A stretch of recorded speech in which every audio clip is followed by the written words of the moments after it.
మాట. దేవుని నామానికి స్తోత్రాలు.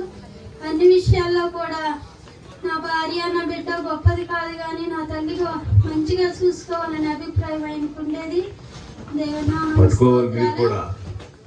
అలాగే దేవుడు ఎంతగానో జ్ఞాపకం చేసుకుని నా యజమానికి మంచి మనసునిచ్చి, మరి నా యజమాని కూడా ఒక తల్లిగా తండ్రిగా ఒక చిన్న బిడ్డని సాకినట్టు మరి వారి తల్లిని సాగడం చాలా సంతోషం అండి నాకైతే. దేవుడి మృతి పొందుతుందమ్మా, సర్జరీ కూడా పనిచేయదన్నారు. అయినప్పటికీ మరి మే నెల 15వ తారీఖు వెంటిలేషన్ మీదకి వెళ్ళింది.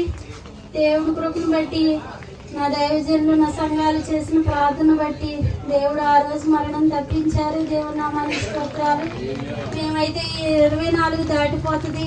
మే నెల ఎండాకాలం వెళ్ళిపోయిందంటే వర్షాకాలం వచ్చిందంటే ఆమెకి 24 దాటిపోతుందిలే. ప్రభువా, ఇదిగో వచ్చినటువంటి నాయన మీ దాసులు ప్రభువా, దైవజనులు ఆత్మీయ తండ్రి గారిని బట్టి మిమ్మల్ని శుద్ధిస్తూ ఉన్నాం.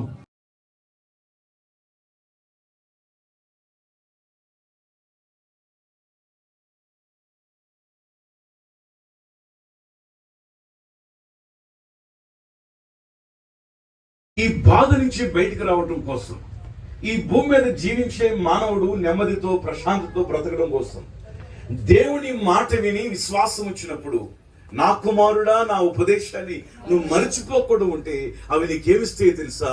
దీర్ఘాయువునిస్తాయి. అంటే దేవుడిచ్చిన ఆయుష్ 70-80 ఏళ్ళ ఆయుష్ ఇస్తాయి. ఆ 70-80 ఏళ్ళ ఆయుష్లో నీకు దీర్ఘాయువును సుఖ జీవముతో గడుపు సంవత్సరాలట. సుఖంతో ఉన్న వాళ్ళంతా గట్టిగా స్తోత్రం చెప్పండి. కొంతమంది మాత్రమే చెప్తారు. సుఖ జీవముతో గడుపు సంవత్సరాలు. జీవము లేక బ్రతుకుతున్నాం కానీ కొంతమందిలో జీవం ఉండదు. ఎందుకంటే వాళ్ళకున్న ఇబ్బందులను బట్టి వాళ్ళు క్షీణించిపోతున్నారు.